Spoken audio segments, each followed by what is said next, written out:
Минагули варзишгар, соҳибкор, муассис ва директори генералии ташкилоти ташнагӣ ё ба истилоҳ СЕРС, ки яке аз шахсиятҳои таъсиргузор дар самти ҳалли мушкилоти глобалӣ ва махсусан дар мавзӯи об мебошад, тибқи нақшаи баргузории хеш мебояд дар Тоҷикистон 11 марафон доир бикунад.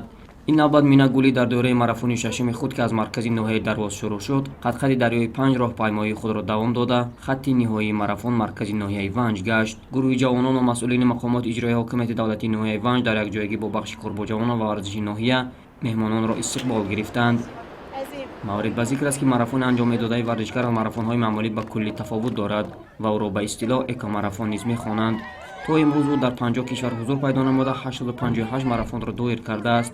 бо иштирок дар марафонҳо дар сартосари кишварҳои гуногун, Мина тасвири воқеии ҷаҳонро дар бораи буҳрони об эҷод намуда, бо сокинони маҳаллӣ соатҳо мусоҳиба анҷом медиҳад. хонум Минагулӣ тибқи анъана дар даромадгоҳи ноҳия бо сокинон ҳамсӯҳбат шуда, ба онҳо рақсу бозӣ намуд ва аксҳои хотиравӣ низ гирифт. тибқи нақшаи дар пеш таҳризишуда марафонҳо дар Тоҷикистон 15 май шурӯъ шуд ва бояд то 10 июн давом бикунад.